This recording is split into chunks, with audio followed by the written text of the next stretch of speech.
Hello friend, मेरा selection railway group D 2023 में हुआ है। सिग्नल एंड टेलीकॉम डिपार्टमेंट में हुआ है। मुझे सिग्नल मिला है, तो मैं आज इस वीडियो में सिग्नल एंड टेलीकॉम से रिलेटेड सारे डाउट आपको क्लियर कर दूंगा। इस वीडियो में आप इस चैनल पर बने रहिए और कृपया चैनल को सब्सक्राइब कर लीजिए ताकि मैं और भी यूज़फुल वीडियो आपके लिए बना सकूँ। तो आज मैं इस वीडियो में सिग्नल एंड टेलीकॉम से रिलेटेड सारे डाउट आपको क्लियर कर दूँगा, तो कृपया इस वीडियो को देखिए। मेरा ज्वाइनिंग चौथे रोजगार मेला में जो 13 अप्रैल 2023 को हुआ था उसमें हुआ है। लेकिन यह किस्मत की बात है कि आपका डिवीज़न आपको सिग्नल देगा या टेलीकॉम देगा, ये डिवीज़न के ऊपर डिपेंड करेगा।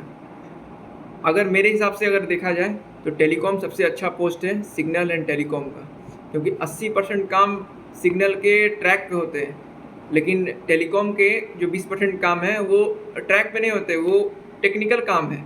यह एक तरह से बोला जाए तो डाटा से रिलेटेड काम है। जैसे इंटरनेट जैसे आपको में कोई प्रॉब्लम आया तो आपको जाना पड़ेगा, स्टेशन में रिलेटेड है, उसकी वजह से ट्रेन नहीं रुकेगी। लेकिन सिग्नल में ऐसे ऑन पेपर काम चल जाता है टेलीकॉम में, लेकिन सिग्नल में आपको तुरंत भागना पड़ेगा, क्योंकि सिग्नल के बहुत सारे काम हैं जो ट्रैक पे ही होते हैं। अब ट्रैक में किसी तरह का प्रॉब्लम आया या सिग्नल में किसी तरह का प्रॉब्लम आया या गेट में किसी तरह प्रॉब्लम आया, जो गेट बंद होता है नहीं होता है, तो आपको तुरंत भागना पड़ेगा, क्योंकि वो जब तक बंद नहीं होगा तब तक सिग्नल नहीं आएगा। सिग्नल नहीं आएगा तब तक ट्रेन आपका स्टेशन में प्रवेश नहीं करेगी। तो तो आप देखिए इस वीडियो में मैं आपको सारे डाउट क्लियर करता हूँ, क्योंकि सिग्नल के बहुत सारे काम ट्रैक पे होते हैं। जैसे इसके पार्ट है, जैसे पॉइंट चलाना पड़ता है, जिससे ट्रेन दूसरे डायरेक्शन में मोड़ा जाता है। तो पॉइंट को मोड़ने के लिए अगर पॉइंट ठीक से मुड़ेगा नहीं तो ट्रेन दूसरे डायरेक्शन में आएगी नहीं, ट्रेन में एक्सीडेंट हो सकता है। तो अगर उस स्टेशन मास्टर ऑफिस में स्टेशन मास्टर पॉइंट चलाता है, मतलब उसको घुमाता है, अगर वो ठीक से नहीं घूमेगा तो आपको जाना पड़ेगा, क्योंकि सब मशीन से होता है ना, वो मास्टर ऑफिस में सब मशीन लगा हुआ है, तो वहाँ से वो पॉइंट चलाएगा। अगर पॉइंट नहीं चला ठीक से तो आपको जाकर उसको पहले ठीक करना पड़ेगा, तो ट्रेन दूसरे डायरेक्शन में मुड़ नहीं पाएगी। अब मुड़ नहीं पाएगी तो एक्सीडेंट हो जाएगा। तो इसके लिए आपको तुरंत भागना पड़ता है। हम लोग का ड्यूटी 24 घंटा का ड्यूटी होता है, क्योंकि लेकिन ऐसे तो मेंटेनेंस का ड्यूटी है ना, तो सुबह 8 बजे से शाम 6 बजे तक है। वैसे 2 से 3 घंटा ही काम करना पड़ता है, लेकिन इमरजेंसी ड्यूटी है कि कब फेलियर आ जाए, कब आपको जाना पड़ेगा, इस कोई निश्चित नहीं है। तो इसीलिए हम लोग को अलर्ट रहना पड़ता है। लेकिन उतना ओवरलोड नहीं है हम लोग काम में। सिग्नल में और टेलीकॉम में उतना ओवरलोड नहीं है कि बहुत ज़्यादा भारी काम है करना पड़ता है, उतना दिक्कत नहीं है। सिग्नल में सिर्फ लाइट नहीं आती। आप सोच रहे हो कि सिग्नल में सिर्फ लाइट को देखना पड़ता है। सिग्नल में सिर्फ लाइट नहीं होता, सिग्नल में बहुत सारे पॉइंट काम होते हैं। पॉइंट से रिलेटेड काम है सिग्नल में, गेट से रिलेटेड काम है। जो गेट जो बंद होता है, बम्बो जो, अगर उसमें कुछ फॉल्ट आ गया तो आपको जाना पड़ेगा, नहीं तो सिग्नल नहीं आएगा। सिग्नल में बहुत सारे काम हैं। जैसे लाइट सिग्नल 4 तरह के होते हैं, जिसमें हम लोग बोलते हैं home signal, distance signal, starter signal, advance signal, और एक संट सिग्नल भी होता है। ट्रैक पर भी एक पार्ट होता है सिग्नल का। जैसे ट्रैक दो ट्रैक हैं, 2 ट्रैक जिसे आपस में जोड़ना है, तो बॉन्डिंग वायर से 2 ट्रैक आपस में जोड़ा जाता है। जैसे ट्रैक में ट्रेन कहाँ पे खड़ी है, इस बात का पता हमको स्टेशन मास्टर ऑफिस में पता चलता है कि ट्रेन कहाँ पर खड़ी या कहाँ पर जा रही है, यहाँ पर स्टेशन मास्टर ऑफिस से पता चल जाता है।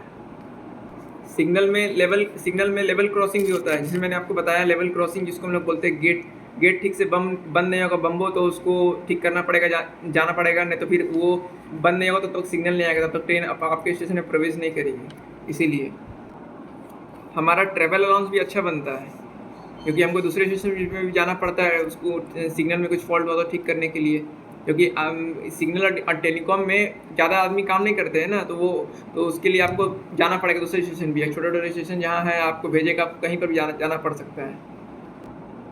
हमें 4 रूम मिलता है स्टेशन मास्टर ऑफिस में देख रेख के लिए, जिसमें एक AC रूम भी है। हम लोग के लिए नहीं है वो, इन्हें मत सोचिए कि हम लोग के लिए, वो मशीन की देख रेख के लिए है, लेकिन हम लोग भी उसमें मज़ा ले लेते हैं उसमें जाके, जिसे हम रिले रूम भी बोलते हैं।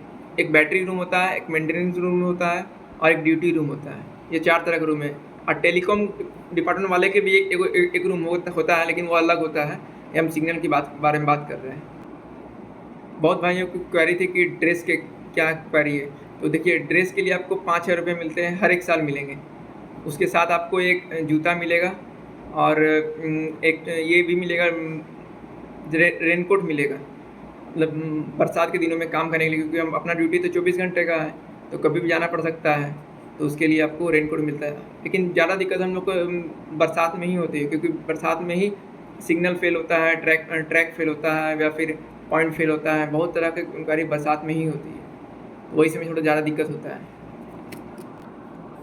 अपना काम सिर्फ मेंटेनेंस का है, सबको मेंटेन करना, सबको सही से काम करना है। जैसे सुबह 8 बजे से शाम 6 बजे तक ऑन पेपर तो है हम लोग का ड्यूटी, पर जनरली हम लोग को बड़े स्टेशन में 4 से 5 घंटा और छोटे स्टेशन में 2 से 3 घंटा ही काम करना पड़ता है।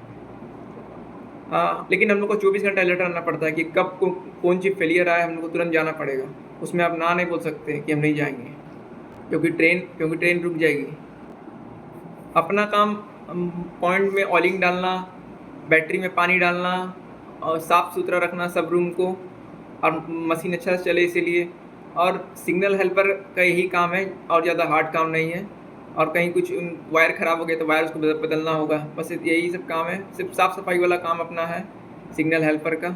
और अधिक जानकारी के लिए या और किसी जानकारी के लिए कृपया इस चैनल को सब्सक्राइब कर लीजिए, तभी मैं हेल्पफुल वीडियो आपके लिए बनाते रहूँगा। थैंक यू, और कृपया लाइक भी कर दें। Thank you.